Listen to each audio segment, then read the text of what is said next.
Previously on Town Hall 10 Free-to-Play, we farmed up 60,000 Dark Elixir for the level 40 Queen upgrade. Today, with clan games coming to a close, let me explain what rewards I'm going to choose and the reasons why.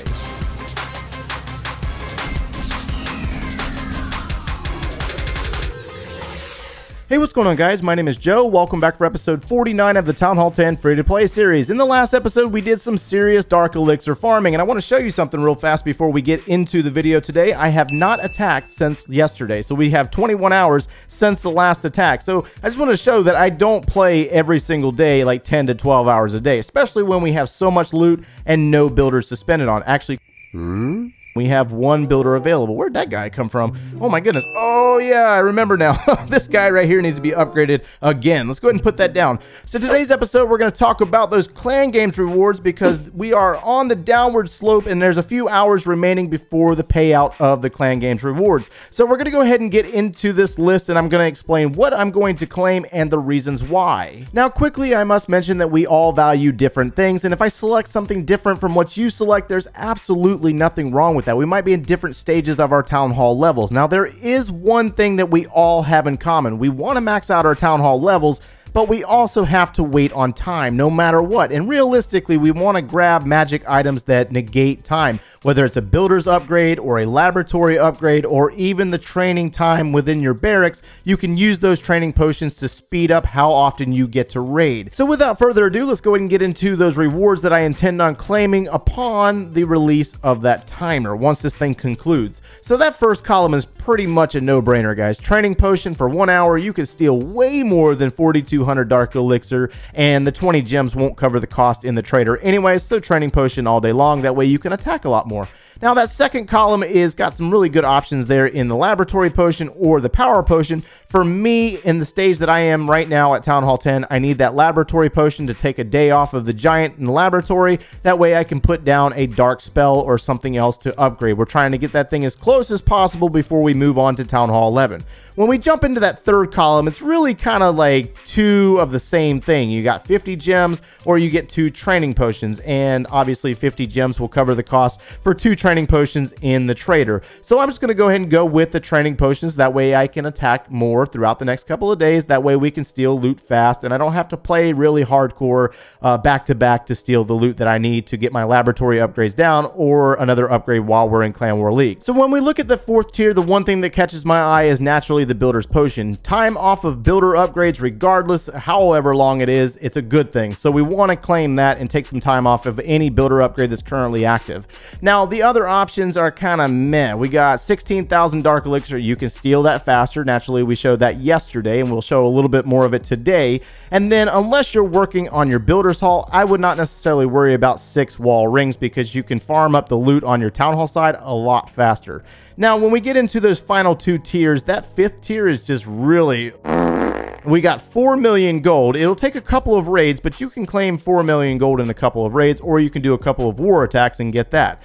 The shovel is worth 50 gems. Obviously, the rune of Builder Gold is worth a lot more. So I'm going to be claiming that rune of Builder Gold. And in that final tier, I don't necessarily need these items right now, but I do have a plan on how I intend on using them. And since I maxed out at 4,000 points, I can claim 2 rewards from this tier. 100 gems is really eye-catching, but you can get that Book of Building, which is worth like 925 gems in the trader. And I intend on using that when I take this series from Town Hall 10 to Town Hall 11. I don't recommend you guys doing this. Just wait it out and save that book for something else. But in order to move from Town Hall 10 to Town Hall 11 as quickly as possible, that way we can start making videos for Town Hall 11, I want to use that book to finish out that Town Hall upgrade. In order to recoup the gold, I can use that gold rune in order to do so if I need gold immediately after that upgrade, but I don't think we will. We should be good. But those are the options that I'm going to select when this thing comes available in a few hours, 14 hours to be exact, but by the time you watch this video, it will be a lot less. Alright, so let's go ahead and get back to work. The goal is 170,000 Dark Elixir or more for that Queen upgrade. Now, unfortunately, I wish there had been a Book of Heroes inside the rewards for the clan games, but that just was not the case. Have you guys tried out this army yet? This army is a lot of fun if you have the troop levels. Now, and that's not saying that you can't do it with the level 6 goblins. You can. You just have to be a little bit more selective on the bases that you go after because they are slightly weaker. But those level 7s, as you've seen, are kind of beast mode. We're going to go ahead and grab a lot of the loot around the base, and we do have some room for the gold, so I guess we can claim some of that today. Let's use a few more goblins there and right here, and let's see what we got on this side. I think we can come in through this location because the town hall as well as the dark elixir storage is right there in the core. So let's go ahead and drop our king. Now, one of the questions asked yesterday as well was, can you do this army without the wall wrecker? And the answer is yes. You can replace one of these rage spells with a jump spell instead and send, you could drop a jump like right here and then drop a jump on the back side of the base right there in order to send the troops into the base instead of waiting on the wall wrecker or using the wall breakers in that case, because some players don't like using wall breakers. They're not good with maneuvering those. So it looks like our wall wrecker is going to get to the core, and we should be good to send our goblins straight to the center of this base, go after the town hall. Queen is targeting that, looks like it's targeting that wall wrecker, so we should be good to go. Let's go ahead and drop our rage spell.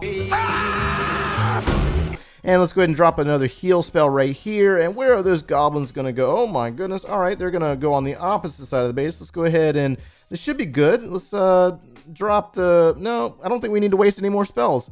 I think we can hold on to our spells. Let's just go ahead and reset the army just in case, and then I'll I'll fix it when I get back out of this raid. We did get all the dark elixir off of this base, and we're almost full on gold. My goodness, man, that gold fills up so fast. I don't even know why they offer options in the clan games for gold when you can steal it so fast in this game on these dead type bases. So let's go ahead and bail on this. That way we're not wasting any additional time, and we pulled off 4,500 dark elixir. I like it. Here we go again. 7,890 dark elixir available on this base, and again, we are full on gold. So I'm not even going to really target that too much, but we will go after the elixir because we're just under 1 million of elixir available on this base.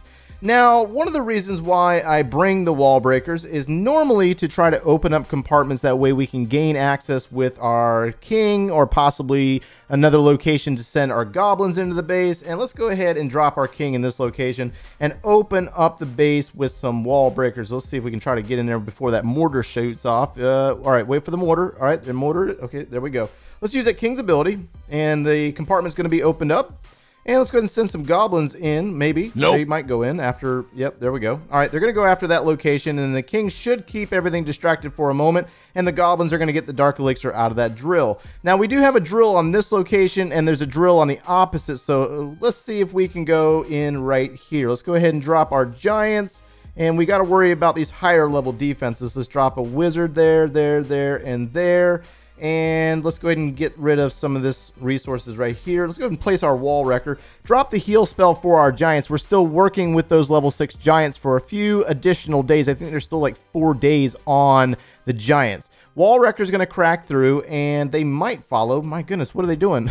Those giants are so confused. Let's go ahead and drop another wizard, and let's drop a rage spell for our giants. Now, the wall wrecker is going to get into this location. We don't necessarily have to worry about that multi-target inferno tower too much, and it does run out of juice. Oh, that sucks, bro. Oh my goodness.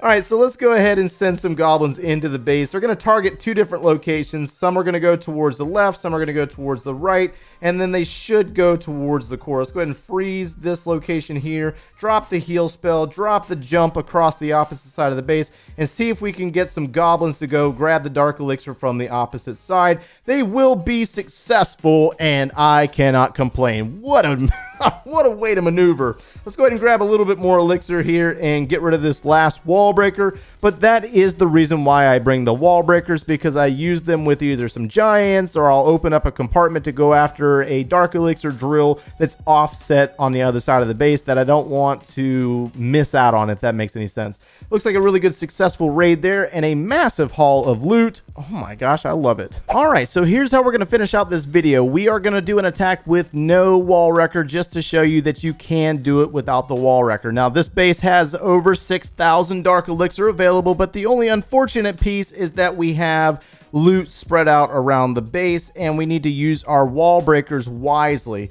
So we do have some dark elixir right there. Let's go ahead and start clearing out some of these resource storages or these collectors. That way we don't have distractions out of our goblins and they go exactly where we want them to go. Now there is an archer queen in this location. We do have to worry about that. Let's go ahead and drop the king, and then let's go ahead and use maybe some wall breakers to open up the compartment. When he targets that wall or he starts going after a building inside the wall, the queen should target him next. Actually, he's going to go after an army camp instead. Let's go ahead and drop a wall breaker and open up this location. Let's go ahead and send the giants in right here as well. And let's go ahead and drop a heal spell for that location as well as our wizards. Now the giants are a little distracted at the moment and they haven't necessarily gotten into the base as deep as we want them to go, but let's go ahead and use that king's ability and let's go ahead and start placing some jump spells to try to tie this base together. That way we can send our goblins into all locations that have the dark elixir. Looks like we've cleared out everything very nice. That way the goblins have a clear path straight to the core.